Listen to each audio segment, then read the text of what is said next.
G'day and welcome back to another Dbz Dokkan battle video. In this video we're going to take a look at how to correctly build nuking teams for all forms of content. So this is just a revamped and maybe better put together nuking guide, how to build nuking teams, how to use them, and just in general better stuff around them. So what are nuking teams for? Why would you want to build one? What kind of events do you need them for? The most famous event, or the most obvious event that you want to build a nuking team for, is for the Dokkan Punch Machine event. This machine gives out rewards based on how high an attack stat you can perform against one of the enemies. Now the thing is with punching bag or nuking events in inverted commas is the goal is always to achieve the highest attack stat possible, but it doesn't necessarily always come in the same form. There's plenty of events whereby a lot of the time you want to perform speed. You want to do a big amount of damage, and this isn't just applicable to the punching bag. You can use this in a lot of events. You will have seen people using it in the latest Red Zone against First Form Cell. You can see people using it in various Shadow Dragons events. You can see people using it in the Spirit Bomb event that recently came out, the anniversary. There's plenty of events whereby players are going to want to have speed. They're going to want to perform the highest level of attack possible. And I think this is, at the end of the day, the main goal of nuking teams is to produce the highest attack stat possible, whether that's to defeat your enemy in one go or to meet certain mission requirements. That is the main goal of nuking teams. Now let's start with the very basics, because there's two variations of a nuking team. You have the nuking team with items and you have a nuking team without items. Now the only difference between them is the items. The build or the functionality behind them is generally speaking the same. Now you can adapt these principles based on the restrictions placed on you. A lot of events sometimes deny the ability to use nuking leads, and we'll discuss what those are now. But if that is the case, the principles of building the team and the functionality on how to get the best results still exists more than fine. So we'll start with a just punching bag stage and just talk about the basic premises on how to build the team correctly. So when you are building the team, there's a couple super important things that you need to know. So the first and most important thing that you need to do when you're building a nuking team is you need to have a nuking lead. Now a lot of these units are actually banned from certain content. The reason being, I guess for the most part, is due to the fact that they can sometimes trivialize content, especially when items are available. But nuking leads essentially raise your attack per key sphere. A lot of them are type based, and those will be the highest and best ones to choose. For example, you'll see here, there's units that raise your attack by 35% per key sphere obtained. This is important because this, combined with a friend lead that does the same thing, really amplifies your attack. Imagine picking up 20 orbs by 70%, you can do the maths. It becomes very, very high. Now it doesn't work out exactly like that because of how the maths works in Dokkan, but the principle is that basically what this does is it applies a very big buff to your units as long as they get a very large amount of orbs. Some of these units are Extremes Awakening, so you want to look at that, but there's two tiers. There's a 33% and a 35%. Preferably you want to hit a 35%. Now what's the second most important aspect? Well, outside of the nuking lead, the second most important aspect is the nuker.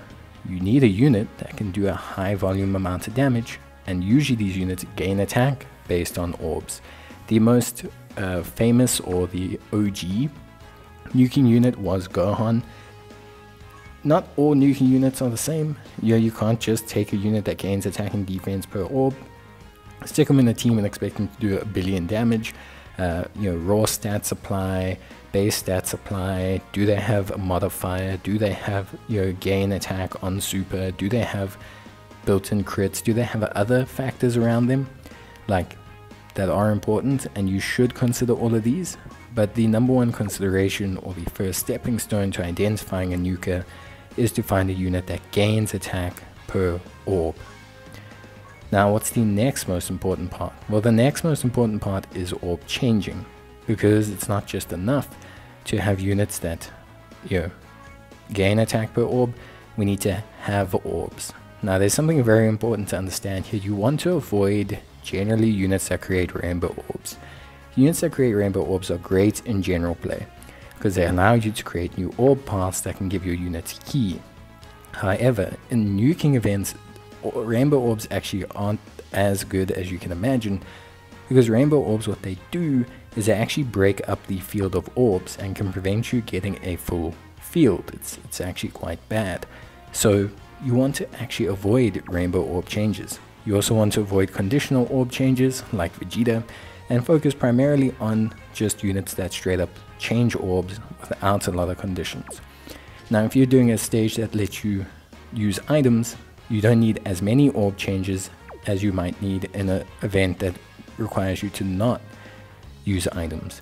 However, generally speaking, it's good to have at least 1 or 2 orb changes on any nuking team, because even the items you use have an RNG factor to them, and reducing that RNG factor to create a full field of orbs is ideal. And then the final units that we need are supports. Now, supports don't always make a huge difference. They're not always something that's entirely guaranteed, but supports can provide an edge to your nuking unit.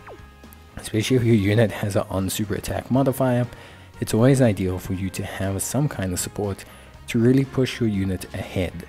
Now again, you want to rather have full fields of orbs than to have just nuking units and supports, but having a touch of support can really help you out. Now it's going to depend on the content. If you're doing red zone, you might want to consider removing a support and rather rolling with a unit like the Tech Android 1718. Their active skill lets you skip a turn against a single target enemy. What this means is you can use that to actually set up your nuking build a bit better. There's things like that, but ideally number one aspect is going to be providing some kind of support. If that's ki or attack support, ideally is going to be the best.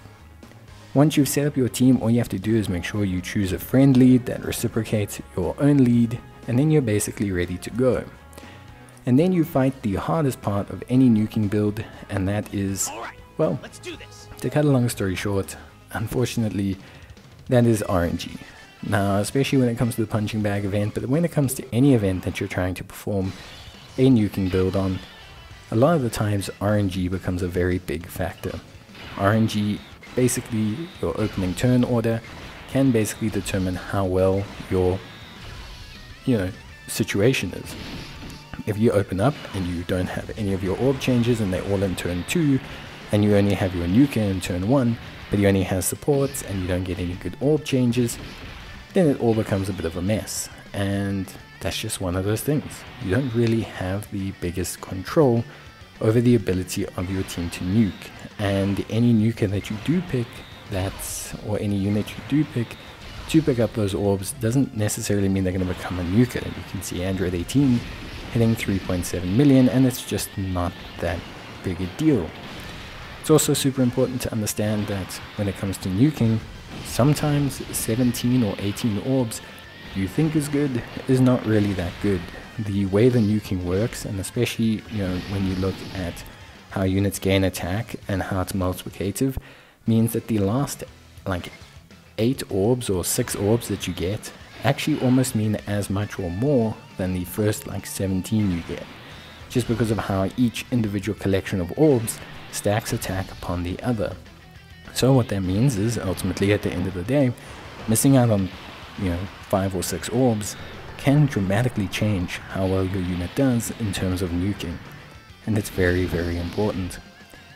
So yeah, that kind of covers the baseline of nuking and how to build a nuking team. But what if we can use items? Well, that's something that's important to understand as well.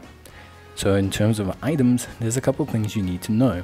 Firstly, the most important item for any nuking build is going to be one of the orb gain items. So that's things like Dabura, Manoka's Head, Chilai, Lemo, etc.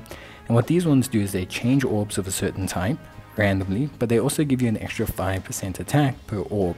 And this is also multiplicative and stacks into what you already have as buffs. The second most important is to bring a flat buff. This can be any kind of buff. It can be a 5-turn buff. Ideally, most nuking events do not go very long, so you rather want to bring a type buff or the highest level of buff possible. And then alternatively, you can bring more buff items, or you can bring orb, security items. These are flat orb changing items like Puar or Oolong, and these generally give you a bit of an edge up. Now in terms of support memories, there's a wide variety, but ideally there are three kind of subcategories. The first is the classic 2-turn extreme versus super or super versus extreme buff. It's a 20% buff and it's quite valuable. It's also very cheap and very helpful for the first couple turns, and like I said, most events aren't long. And the third one you want to choose is maybe a category one. So if your event is going to go too long, or in the case of the punching bag event, you don't have you're not facing a unit of a certain type, then rather you focus and select a support memory that's going to boost a category of unit you have. For example, we're choosing the Goku's family one. With all that said and done, that's basically it. Realistically speaking, there's not too much else that you need to do. At this point, it's basically RNG again, and it comes down to a couple of things. There are a couple of tips and tricks you can do though. Firstly, changing the order of your units will change the orbs that are changed by your items. So let's say you use your Dbz cookie item and it doesn't change the orbs you wanted. You can always close the app and reopen, and then you'll be able to switch a new character into slot 1 or 2, and you'll be able to use the item and different orbs will change. So this is something that helps out when you finally get the perfect rotation, but maybe you're not getting a lot of luck with the item, and it gives you a little bit of flexibility in trying to get that to work. Now obviously you'll run out of you can only put so many different times a different unit in a different slot, but technically speaking it should work. Now outside of that as well, what's important to understand is of course crits and gear. So for example, if you're building a nuking unit, giving them crits is very important, but also giving them attack plus is very good. Remember that attack plus may not seem like a lot, but every 500 attack plus you give them is going to be multiplied tremendously. So it's something that I highly suggest that you do, because it is going to be very important when it comes to manufacturing the highest nuking build that you can. And then outside of that, supports, fluctuating supports, and just remembering how to keep everything going. Links are also super important, and you can factor those in. So link leveling units is also helpful, because every percentage you gain is also again multiplied. But that's it. That's hopefully enough to really help you out. You can use these builds in a variety of content. You will see me use them in plenty of stages. And yeah, if you do need any more help, you can let me know in the comments down below. But that's it for me. Bye.